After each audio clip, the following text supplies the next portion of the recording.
Shalom, selamat pagi Bapak Ibu Saudara-saudari yang terkasih. Hari ini Kamis 17 Desember tahun 2020. Kita kembali akan mendengarkan suara kebenaran Tuhan sebelum kita memulai aktivitas kita, pekerjaan, pelayanan kita sepanjang hari ini. Sebelum kita membaca Alkitab yang nanti akan kita sama-sama baca dari Ibrani pasal 1 ayat 1 sampai ayatnya yang keempat, mari kita berdoa mohon bimbingan dari Roh Kudus. Kita berdoa. Terima kasih oh Tuhan Yesus, pagi hari ini Engkau kembali membangunkan kami dalam keadaan sehat dan berpengharapan. Ya Tuhan, sebelum kami memulai aktivitas kami, pekerjaan kami, pelayanan kami ingin terlebih dahulu datang kepadamu.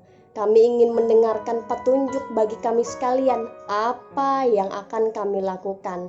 Sehingga apa yang Tuhan Yesus katakan itulah yang akan kami dengarkan dan lakukan. Di dalam nama Tuhan Yesus Kristus, hamba-Mu ini siap untuk Tuhan pakai memberitakan suara kebenaran-Mu, dan kami sekalian jemaat yang Engkau kasihi pun siap untuk mendengarkan suara kebenaran-Mu ini. Di dalam nama Tuhan Yesus Kristus kami telah berdoa. Amin. Surat Ibrani pasal 1 ayat 1 sampai ayatnya yang keempat. Dengan perikop, Allah berfirman dengan perantaraan anaknya. Dan saya akan memberikan tema dalam renungan hari ini, yaitu Yesus yang lebih tinggi dari siapapun. Bapak Ibu Saudara-saudari yang terkasih, hidup orang percaya didasari dengan apa yang Tuhan Yesus katakan. Kasih yang dilakukan orang-orang yang percaya kepada Tuhan Yesus Kristus pun itu didasari dari kasih yang tanpa syarat yang sudah terlebih dahulu Yesus tunjukkan, Yesus buktikan, yaitu melalui kematiannya di kayu salib untuk memberikan kita keselamatan. Sehingga dasar inilah yang menggiring kita orang-orang yang percaya kepada Tuhan Yesus Kristus sampai kapanpun, dari dulu, sekarang, sampai selama-lamanya. Kasih yang tanpa syarat yang dari Tuhan Yesus itulah yang menjadi petunjuk atau dasar kita, di mana kita akan berperilaku, kita akan berpikir, kita akan berucap sesuai dengan kasih, contoh, teladan yang dari Tuhan Yesus Kristus. Bapak Ibu Saudara-saudari yang terkasih, penulis surat Ibrani ini ditujukan kepada orang-orang Kristen yang saat itu mengalami aniaya dan juga penindasan. Mereka mengalami kegoyahan iman. Dan ada dua tujuan ditulisnya surat ini, yaitu yang pertama, untuk menghibur dan menguatkan jemaat yang saat itu sedang mengalami penganiayaan. Tujuannya yang kedua, yaitu untuk mengajar jemaat agar bisa mengenal Yesus Kristus lebih dalam lagi. Dengan demikian, ketika orang-orang Kristen pada saat itu maupun kita di masa kini, kita bisa mengenal Yesus. Saat kita ada pergumulan, kita bisa dihibur dan dikuatkan, sehingga kita akan melihat selalu ada kesempatan bagi kita untuk memiliki pengharapan akan hidup yang lebih baik di dalam Tuhan Yesus Kristus. Mari Bapak Ibu kita sekalian, saya akan mengajak kita membaca di ayatnya yang kedua. Maka pada zaman akhir ini, Ia telah berbicara kepada kita dengan perantaraan anaknya, yang telah Ia tetapkan sebagai yang berhak menerima segala yang ada. Oleh Dia, Allah telah menjadikan alam semesta. Pada ayatnya yang kedua ini, Bapak Ibu Saudara-saudari, ingin mengatakan bahwa Yesus adalah anak yang berhak menerima segala yang ada. Hal ini ingin menyatakan bahwa Tuhan Yesus memiliki otoritas yang setara dengan Allah Bapa. Beberapa kali pun Tuhan Yesus ada mengatakan, saya ingin bawa kita sekalian dalam perkataan Tuhan Yesus yang sama dengan apa yang di ayatnya yang kedua ini katakan. Matius pasal 11 ayatnya yang ke-27, demikian saya bacakan. Semua telah diserahkan kepadaku oleh Bapakku. Satu ayat lagi Bapak Ibu, di Matius pasal 28 ayatnya yang ke-18. Yesus mendekati mereka dan berkata, kepadaku telah diberikan segala kuasa di sorga dan di bumi. Itu artinya saya ungkapkan sekali lagi bahwa Tuhan Yesus memiliki otoritas yang setara dengan Allah Bapa. Bagi pemikiran orang-orang Yahudi di kala itu, hanya Allah lah yang berkuasa di sorga dan di bumi.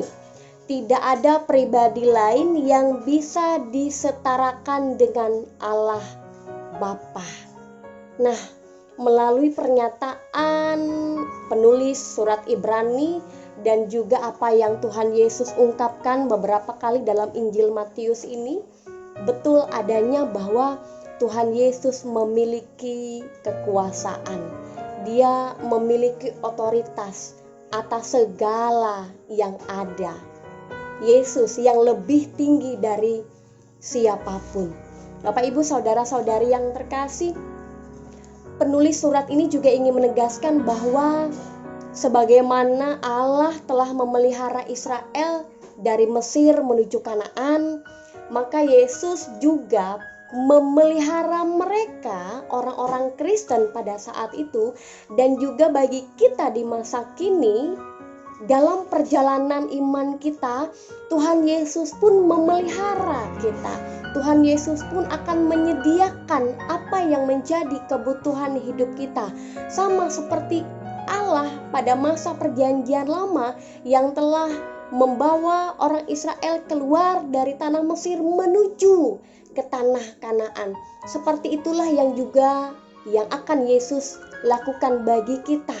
Selama kita mempercayai Tuhan Yesus dan selama kita berpaut hanya kepada Tuhan Yesus Kristus saja. Apalagi yang kita ragukan dari Tuhan Yesus, Dia lebih tinggi dari siapapun. Dan Allah Bapa pun memberikan kekuasaan, menyerahkan kekuasaannya kepada Tuhan Yesus Kristus. Kita lanjutkan lagi Bapak Ibu dari ayatnya yang ketiga. Ia adalah cahaya kemuliaan Allah dan gambar wujud Allah, dan menopang segala yang ada dengan firman-Nya yang penuh kekuasaan. Itu artinya pula Bapak Ibu saudara-saudari, penulis hendak menyatakan bahwa Yesus adalah perwujudan dari Allah sendiri. Yesus memiliki kuasa yang sangat besar yang juga setara dengan Allah Bapa. Perhatikan kata-kata, Ia menopang segala yang ada dengan firman-Nya yang penuh dengan kekuasaan. Jikalau Allah Bapa mengatakan, jadilah terang, lalu terang itu pun jadi. Demikian pula halnya pada saat kita mendengarkan Tuhan Yesus berkata, bersukacitalah dalam pengharapan, sabarlah dalam kesesakan, dan bertekunlah dalam doa. Maka kita pun pasti akan mempercayai apa yang Tuhan Yesus katakan. Jikalaupun Tuhan Yesus katakan, Aku akan menyertai engkau, percayakan apa yang Tuhan Yesus janjikan, apa yang keluar dari mulutnya itu memiliki kuasa. Dan Tuhan Yesus pun pasti dan akan selalu bersama dengan kita, menguatkan kita. Bukankah segala perkataan yang Tuhan Yesus katakan kepada kita selalu membuat kita berpengharapan, selalu membuat kita betul-betul bangkit dari keterpurukan dan pergumulan yang ada. Maka dari itu Bapak Ibu Saudara-saudari, percayalah apa yang dikatakannya di setiap perkataannya, dan yakini bahwa setiap perkataannya, setiap apa yang dijanjikannya, setiap apa yang dilakukannya memiliki kuasa untuk kebaikan umat manusia, terlebih-lebih yang percaya kepadanya. Bapak Ibu Saudara-saudari yang terkasih, kita semua mengalami pergumulan dan penderitaan, itu pasti. Akan tetapi bagi kita yang bertekun dan tidak mundur untuk setia dan mau mendengar perkataan serta kehendaknya Tuhan Yesus, maka kita akan mengalami pengharapan yang akan selalu ada terbuka. Karena seperti apapun masalah kita, masih ada jalan. Tuhan akan bukakan jalan itu bagi kita. Dan akhirnya Bapak Ibu Saudara-saudari, pernyataan mengenai siapa Yesus dalam Ibrani pasal 1 ayat 1 sampai ayatnya yang keempat ini yang sangat padat menggambarkan akan kemuliaan Tuhan Yesus, sehingga kita diajak oleh penulis untuk memberi penghormatan, memberi penyembahan dengan berkata kepada Tuhan Yesus bahwa Allah telah berbicara kepada kita dengan perantaraan anaknya yang berhak menerima segala yang ada. Dengan kuasa Tuhan Yesus kita dikuatkan dalam iman kita. Hilanglah putus asa kita. Ada muncul pengharapan karena segala apa yang ada pada Tuhan Yesus diberikan dan diserahkan oleh Allah Bapa sepenuhnya kepada Tuhan Yesus Kristus. Terpujilah nama Tuhan Yesus Kristus. Amin untuk renungan firman Tuhan hari ini. Selamat menjalani aktivitas pekerjaan dan pelayanan kita bersama-sama dengan Tuhan. Salam sehat dan Tuhan memberkati kita.